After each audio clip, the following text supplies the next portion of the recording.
The test is in 4-part, Part 1, Part 2, Part 3, and Part 4. Now look at Part 1. Part 1. The director of an engineering company is interviewing an applicant for a job. First, you have some time to look at questions 1 to 6.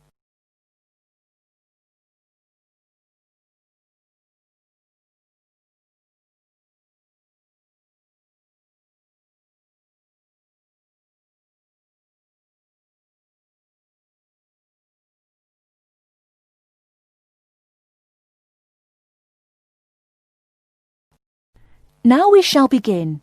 You should answer the questions as you listen, because you will not hear the recording a second time. Listen carefully and answer questions 1 to 6. Good morning. It's Mr. Robinson, isn't it? Have a seat. Stephen Robinson. Yes. Is that S-T-E-V-E-N or P-H? It's V. OK. I've got your letter of application, but I need a few more details for the file. Now, you're from Manchester. What exactly is the address? Yes, it's Dynevor Gardens. That's D-Y-N-E-V-O-R. Prestwich. Thanks. And telephone? Well, it isn't mine, it's the landlord's, but I can be contacted. It's 483-250. Uh-huh. The landlord lives in, does he? Well, he has the flat downstairs, and he's a friend of the family anyway. I see. OK. According to your letter, I imagine you were born in, let me see, 1960? 61. Right. And the date? 12th of July. Thank you.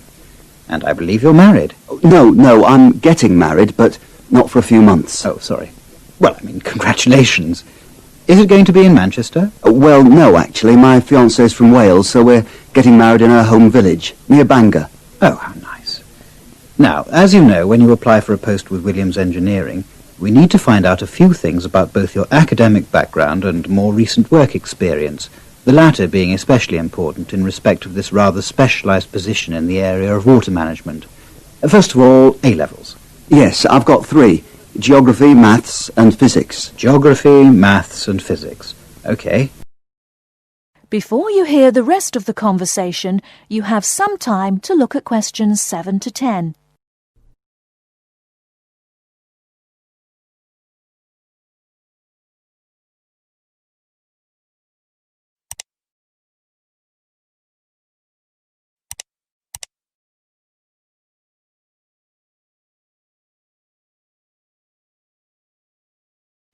Now listen and answer questions 7 to 10.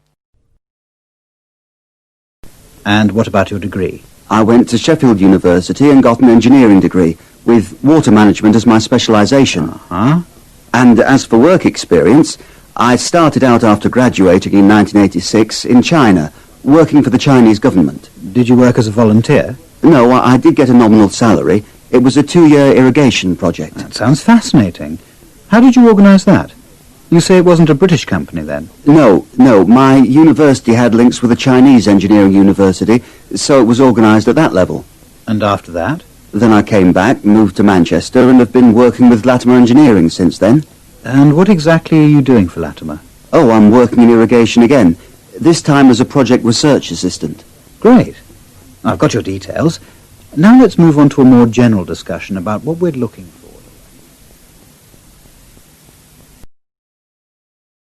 That is the end of Part 1. You now have half a minute to check your answers.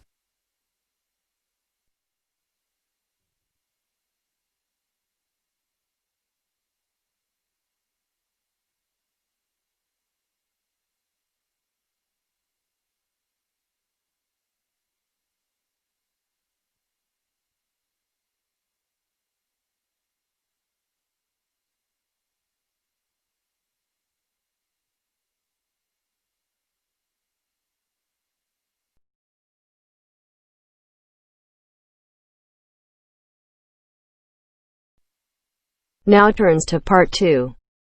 Part 2. A conversation between Alan and Gianna, the office counsellor of a company. First, you have some time to look at questions 11 to 16.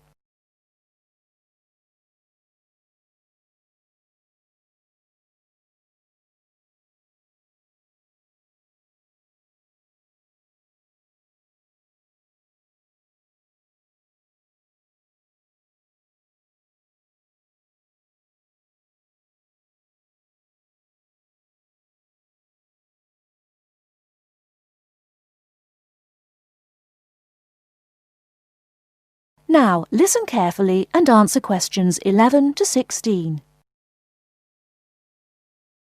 What's up, Gianna? You look like you're in bad shape. Yes, maybe I'll get sick leave from the boss and finally catch up on some sleep. I've barely eaten and slept in days. Those are warning signs of occupational stress. How are things at work? Terrible. After all the layoffs lately, the workload is totally overwhelming for everyone that's left. So I spend every waking moment in the office. I'm kept busy all the time. So you need to take a few minutes break every so often to clear and refresh your mind. But my boss will complain I'm not hard-working. She's so capricious that you can't predict her reaction sometimes. Maybe your boss just doesn't have a clue about how much you're really doing. Keep her updated on your achievements and projects. Also insist that she prioritize everything so you can manage your time better. That's right.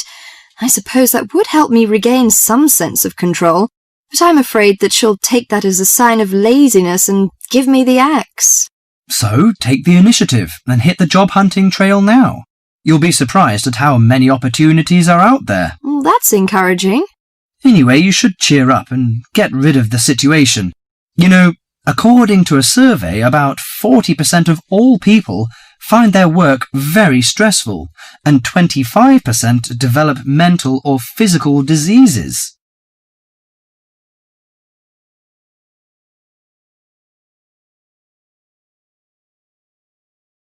Before you hear the rest of the talk, you have some time to look at questions 17 to 20.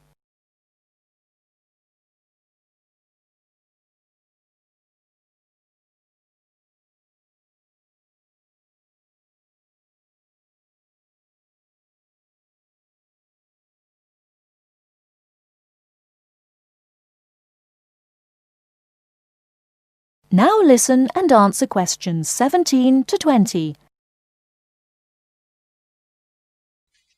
So serious? I didn't know that. How do the problems start? You know, they start when conflicts at work induces stress. Your body reacts by flooding the bloodstream with hormones that tense up your muscles and increase your blood pressure. This is meant to save you in a fight or flight situation, but leads to a host of illnesses, ranging from insomnia and headaches to heart attacks, when it occurs regularly over an extended period of time. What should I do to prevent such things happening? Well, most occupational stress is attributed to a recognized lack of control. You should act in advance to relieve the problems. For example, you should actively pursue career opportunities rather than quietly worry about getting fired. Of course, you can't control everything, so you need to help your mind and body cope. Keep a journal to release your frustrations, take short walks to calm down, or if necessary, simply take a mental health day. That is the end of part 2. You now have half a minute to check your answers.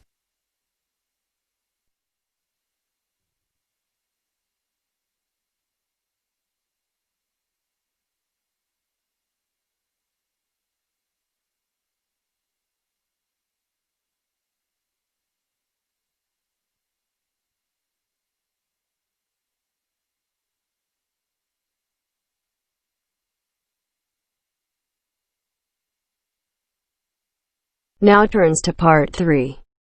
Part 3.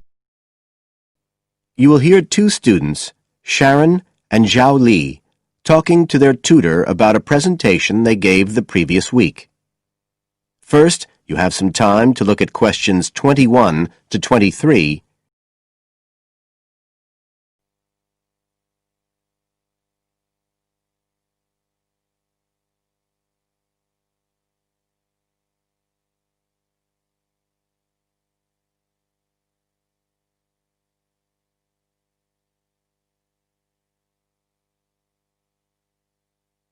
Now listen carefully and answer questions 21 to 23. So, Sharon and Zhao Li, in your presentation last week, you were talking about the digital divide. The gap between those who can effectively use communication tools, such as the internet, and those who can't. And you compared the situation here in Northern Ireland with Southeast China. Right. So I asked you to do some self-evaluation, watching the video of your presentation and thinking about the 3 main criteria you're assessed by: content, structure, and technique.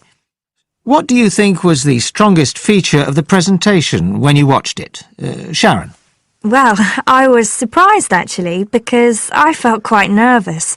But when I watched the video, it didn't show as much as I expected. So which of the criteria would that come under? Confidence? That's not actually one of the criteria as such. Zhao Li? Technique? It's body language and eye contact, isn't it?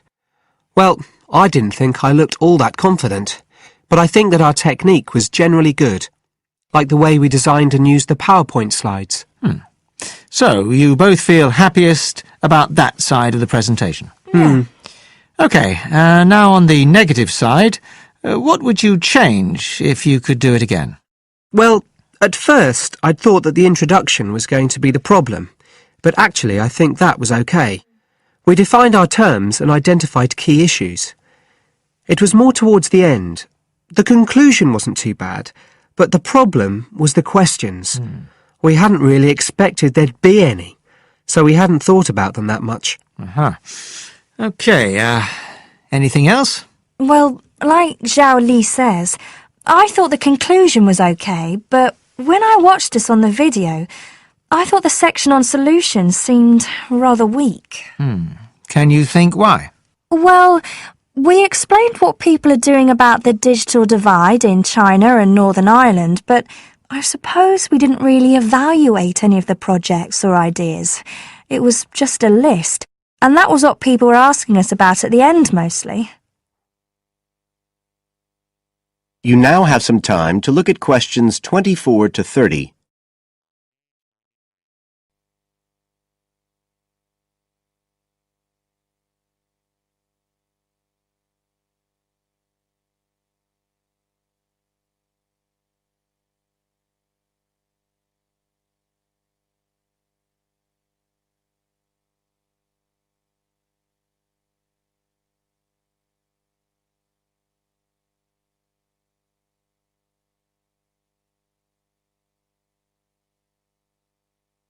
Now listen and answer questions 24 to 30. OK. Now, I also asked you to get some peer evaluation from the other students. Yes, well, people said it was interesting, like the fact that in China the internet was used more for shopping than in Northern Ireland. They said sometimes it was a bit hard to understand because we were talking quite fast, but we didn't think so when we watched the video. No, it's a bit different, though, because you know all this information already. If you're hearing it for the first time, you need more time to process it. That's why signposting the structure and organisation of the talk is important. That seemed OK. No one mentioned that as a problem. Some people said that we could have had more on the slides, like some of the other groups had nearly everything they said written up on the visuals as well. But other people said the slides were good. They had just the key points. Yes. And most people said we had quite good eye contact and body language. They all pointed out we'd overrun. They all said we were 5 minutes over. But we timed it afterwards on the video, and it was only 3 minutes. We were a bit unsure about the background reading at first, but I think we did as much as we could in the time. Anyway, no one commented on that under content. But one thing that did come out was that they liked the fact we'd done research on both Northern Ireland and China. Most other people had just based their research on one country. We managed to get quite a lot of data from the internet, although we had to do our own analysis, and we did our own surveys as well in both countries. So the class gave us best feedback for content, but it was all OK. Right. Well, that's quite similar to the feedback I'm giving you. I was very impressed by the amount of work you'd done and by your research methodology. So, actually, I'm giving you full marks for content. 5. The structure of the presentation was good, but not quite as good as the content. So I gave that 4, and the same for technique. So, well done. Thank Thank you. you. Now, the next stage is to write up your report. So, just a few pointers for you here. First of all, in your presentation, I think your ending was rather abrupt. You suddenly just stopped talking. Yeah. It wasn't a big problem, but think about your closing sentences in your report. You want to round it off well. One thing I forgot to mention earlier was that I felt a very strong point was that after you'd given your results, you explained their limitations. The fact that we didn't have a very reliable sample in terms of age in China. Yes, that section. So don't forget to include that. And you had some excellent charts and diagrams, but maybe you could flesh out the literature review a bit. I can give you some ideas for that later on if you want. Okay, is there anything else you want to ask? No, thank you. Thanks. That is the end of part 3. You now have half a minute to check your answers.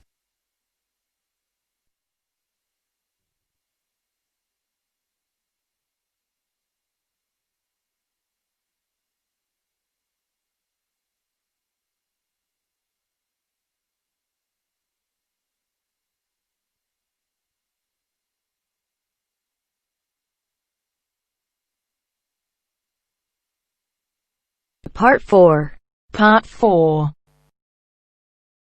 Complete the notes below. Use no more than 3 words for each answer.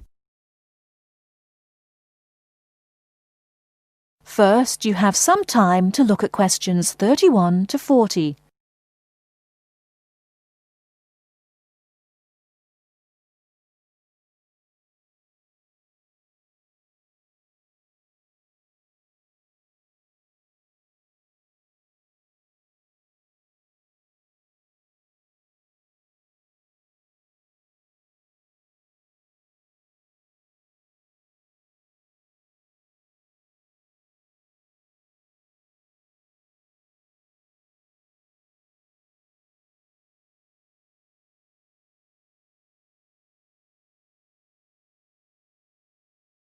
Now, listen carefully and answer questions 31 to 40. Good afternoon. I'm glad you all found your way here. Now I'd like Dr. Wallace to introduce us to the Arboretum. Good afternoon. Although at first glance the Arboretum may look like a park, it is a research and teaching facility that also provides a place for people to develop a positive relationship with nature. When then University of Wisconsin-Madison purchased the land, mostly during the 1930s, much of it bore little resemblance to its pre-settlement state. Instead, it had been turned into cultivated fields and pastures that had fallen into disuse. The university's Arboretum committee decided, early on, to try to bring back the plants and animals that had lived on the land before its development. Though they may not have anticipated it at the time, the committee's foresight resulted in the Arboretum's ongoing status as a pioneer in the restoration and management of ecological communities. In focusing on the re-establishment of historic landscape, particularly those that predated large-scale human settlement, they introduced a whole new concept in ecology: ecological restoration. The process of returning an ecosystem or piece of landscape to a previous, usually more natural, condition. Madison was a fast-growing city in the 1920s. Fortunately, some leading citizens recognized the need to preserve open space for Madison's residents. Most of the Arboretum's current holdings came from purchases these civic leaders made during the Great Depression. In addition to inexpensive land, the Depression brought a ready supply of hands to work it. Between 1935 and 1941, crews from the Civilian Conservation Corps were stationed at the Arboretum and provided most of the labor needed to begin establishing ecological communities within the Arboretum. Efforts to restore or create historic ecological communities have continued over the years, with the result that the Arboretum's collection of restored ecosystems is not only the oldest, but also the most extensive such collection. In addition to these native plant and animal communities, the Arboretum, like most arboreta, has traditional collections of labelled plants arranged in garden-like displays. These horticultural collections, featuring trees and shrubs of the world, are the state's largest woody plant collections. That is the end of part 4. You now have half a minute to check your answers.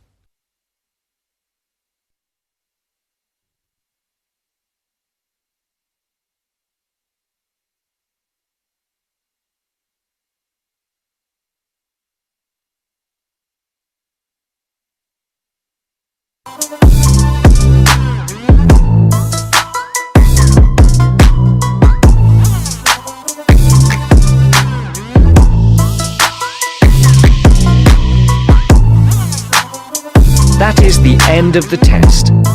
You now have 10 minutes to transfer your answers to your IELTS listening answer sheet.